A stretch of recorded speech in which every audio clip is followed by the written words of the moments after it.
15 বছরের চেষ্টার পর বিমান তৈরিতে সফল হয়েছে মধ্যপ্রাচ্যের অন্যতম পরাশক্তি ইরান। এর মধ্য দিয়ে আয়াতুল্লাহ খামেনির দেশটি পশ্চিমা নিষেধাজ্ঞা উপেক্ষা করে নিজস্ব প্রযুক্তিতে বিমান শিল্পে আরেকটা দৃষ্টান্ত স্থাপন করল।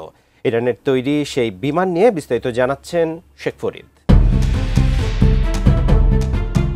নিজস্ব নকশায় বিমান তৈরি করতে পারে বিশ্বের 20টিরও কম দেশ।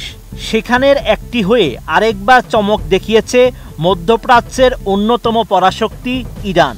দেশটি সফলভাবে সিমোর্গ নামের কার্গো বিমানের পরীক্ষামূলক উড্ডয়ন করেছে। বিমানটি পণ্য, সেনা ও যাত্রী পরিবহনও কাজে লাগাতে চায় আয়াতুল্লাহ বাহিনীর দেশটি। এক প্রতিবেদনে এমন তথ্য জানিয়েছে ইরানি সংবাদ মাধ্যম মেহের নিউজ এজেন্সি। ইরানের বেসামরিক বিমান চলাচল সংস্থার প্রধান হোসেন ফুরফাহজানে জানান, সিমোর্গ তৈরির দেশীয়করণ প্রক্রিয়া প্রায় 15 বছর ধরে চলছিল। এখন বিশ্বের 20টিরও কম সেই দেশগুলোর মধ্যে একটি ইরান, যারা নিজস্ব নকশায় বিমান তৈরি করতে সক্ষম। নোভা এলইডি টিভি, ঝকঝকে ছবি, নিখুঁত শব্দ, 5 বছরের ওয়ারেন্টি। নোভা মানি সঠিক মান, নিশ্চিত সেবা।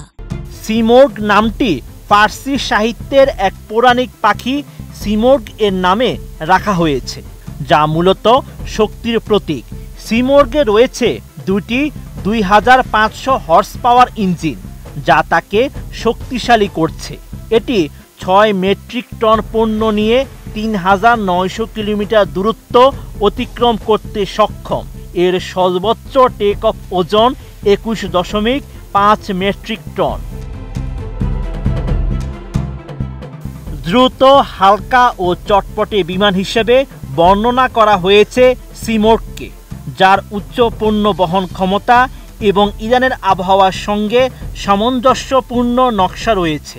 এজন্য এটি জরুরি চিকিৎসা পরিবহন সহ গুরুত্বপূর্ণ সেবার জন্য আদর্শ বলে মনে করা হচ্ছে।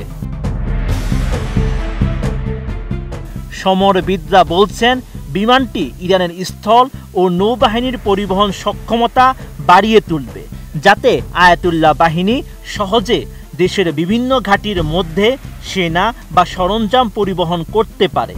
একই সঙ্গে তারা যাত্রী পরিবহনও বিমানটি ব্যবহার করতে পারবে।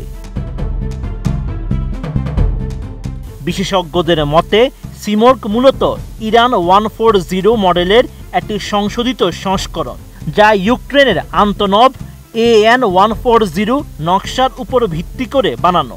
তবে ইরানের অনেক সাবেক কর্মকর্তা এই মতের বিরোধিতা করছেন। তাদের মতে, সিমোর্গ একটি সম্পূর্ণ ভিন্ন নকশার বিমান, যার ইঞ্জিন ও কাঠামো নতুনভাবে তৈরি করা হয়েছে। ইরানের বেসামরিক বিমান চলাচল সংস্থা আরও জানায়, বিমানটিকে বিভিন্ন পরিস্থিতিতে 100 ঘন্টা পরীক্ষামূলক উড়ান সম্পন্ন করতে হবে, যাতে এটি ইরানের বিমান বহরে যোগ দেওয়ার চূড়ান্ত অনুমতি পায়। বিমানটি প্রথম দ্রুত ট্যাক্সি টেস্ট সম্পন্ন করে মে 2022 সালে।